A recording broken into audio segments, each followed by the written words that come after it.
প্রথমেই মাল্যদান করবেন স্মৃতিরক্ষা কমিটির সভাপতি কমরেড এস.এম. সাদি। তিনি আনন্দহাইতে শহীদ স্মৃতিস্তম্ভে মাল্যদান করছেন। অমর শহীদ আনন্দভাই লাল সেলাম, অমর শহীদ আনন্দভাই লাল সেলাম।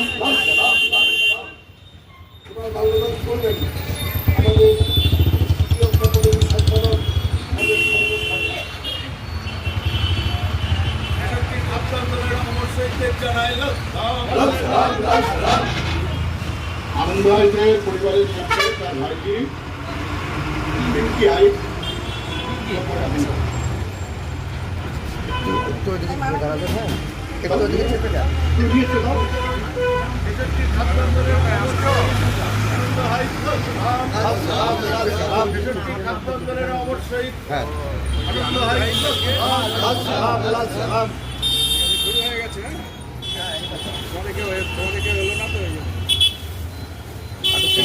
ডান দিকে চেপে যান, একটু ডান দিকে চেপে যান।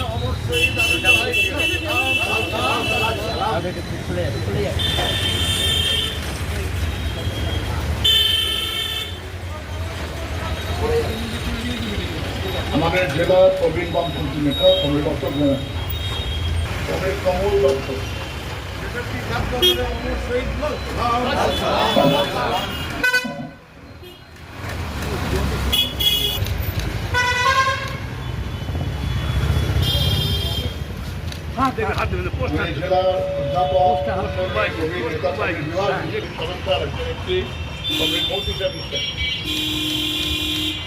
অমর শহীদ লাল সালাম, আনন্দভাই লাল সেলাম। 1966 সালে খাদ্য আন্দোলনের অমর শহীদ আনন্দভাই লাল সেলাম। প্রদীপ বিশ্বাস।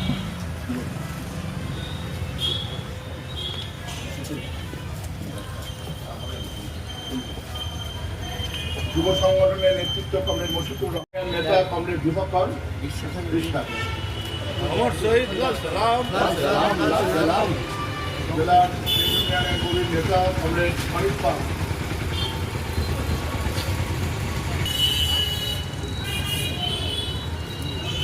কৃষক নেতা কমরেড অশোক ঘোষ। অমর শহীদ লাল সালাম,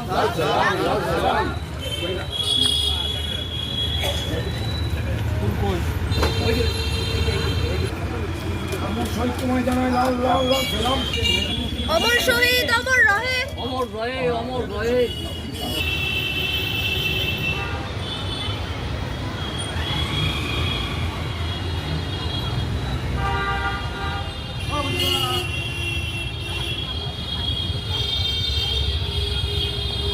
নিরাপত্তা শেষ হলো। বন্ধুগণ, খুবই গুরুত্বপূর্ণ সময়ে পশ্চিমবঙ্গ গর্জে উঠল। তখন বামপন্থী ছাত্র সংগঠন, এখন যখন এসএফআই, তখন এসএফআই ছিল না, তখন ছিল বিপিএসএফ, ছিল পিএসইউ, ছিল ডিএসও, ছিল এফআরএস। সেই সংগঠনের নামটা আমরা এখন আর শুনতে পারি না। ওয়ার্কার্স পার্টির ছাত্র সংগঠন। এরা মূলত সেদিন সারা বাংলা ছাত্র ধর্মঘটের ডাক দিয়েছিল।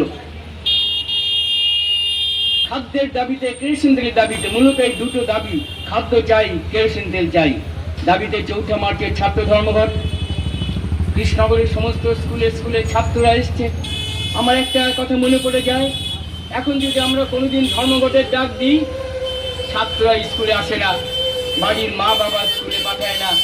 আর তখন আমরা দেখেছি ছাত্র ধর্মঘট ডাক দিলে বেশি করে ছাত্র আসতো এবং ছাত্র আন্দোলনে অংশগ্রহণ করতো। ঠিক সেরকম 4 মার্চ, আমি তখন দেবনাথ স্কুলের ছাত্র। আমার মনে পড়ে শুভ্র সান্যাল, যিনি সদ্য প্রয়াত হয়েছেন, মহিম চন্দ্র, তিনি সদ্য প্রয়াত হয়েছেন। এরা তখন ছাত্র আন্দোলনের, এরা নেতৃত্ব দিচ্ছেন ছাত্র আন্দোলনের। আমরা যখন দেবনাথ স্কুল থেকে মিছিল নিয়ে আসছি, রামবাবসার দেবনাথ দুটো স্কুল মিলে আমরা এদিক থেকে আসছি, আর ওদিক থেকে Krishnanagar high, AB school, college school, ওরা একটা মিছিল করে আসছে। আর ঘূর্ণি হাই স্কুল, স্বর্ণময়ী বালিকা বিদ্যালয়, ওরা ঘূর্ণি থেকে আসছে। এই 3টে মিছিল, যেটা কর্মসূচি ছিল সেটা হচ্ছে আমরা পশ্চিম সিমরে জমায়েত হয়ে আমরা মিছিল করে জেলা শাসকের দপ্তরের কাছে যাইব এবং আমরা জবাব চাইবো, কেন নুরুল ইসলামকে মারা হলো, কেন খাদ্য নেই, কেন কেরোসিন তেল নেই, এই দাবিতে মিছিল যাবে। কিন্তু যখন মিছিল এগিয়ে আসছে, আমরা তখন মিছিলে হাঁটছি, মহিমরা স্লোগান দিচ্ছেন, আমরা মিরানি স্কুলের সামনে এসে পৌঁছেছি, হঠাৎ একটা আওয়াজ শোনা গেল।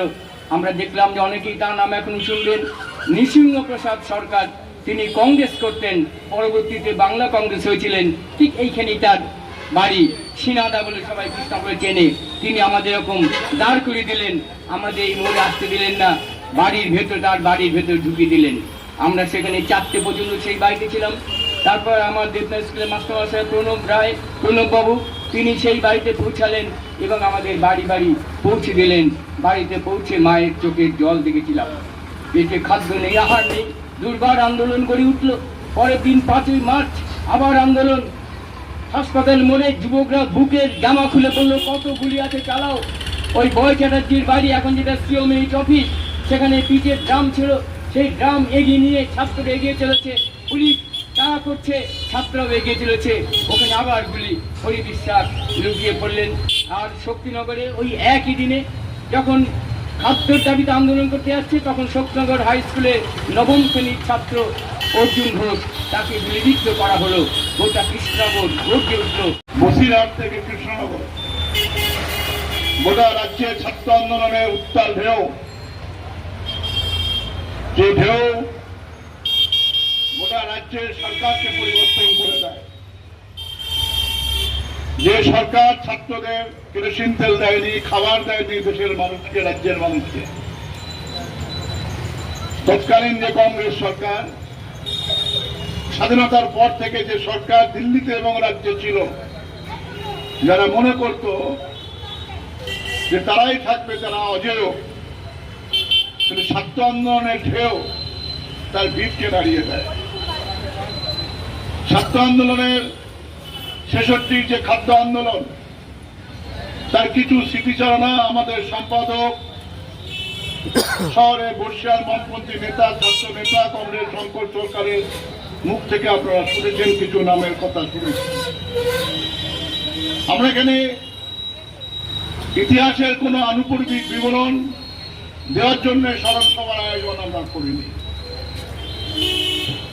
ছাত্র আন্দোলনের ঘাত কতখানি হতে পারে, প্রতিঘাত কতখানি হতে পারে, যে শহরের সরকারি কলেজ থেকে সাম্রাজ্যবাদীদের ফ্ল্যাগ, ব্রিটিশ শাসনের ফ্ল্যাগ, যাকে ইউনিয়ন জ্যাক বলে, এই কৃষ্ণনগর কলেজের ছাত্ররা সেই ফ্ল্যাগ নামিয়ে দেয়। আপনারা শুনেছেন বসন্ত বিশ্বাসের নাম, যিনি হার্ডিংকে বোমা মারার অপরাধে যাকে গ্রেপ্তার করা হয়। আমাদের এই শহরে যুগে যুগে সিক্ত হল রক্তের পিচ্ছিল পথ।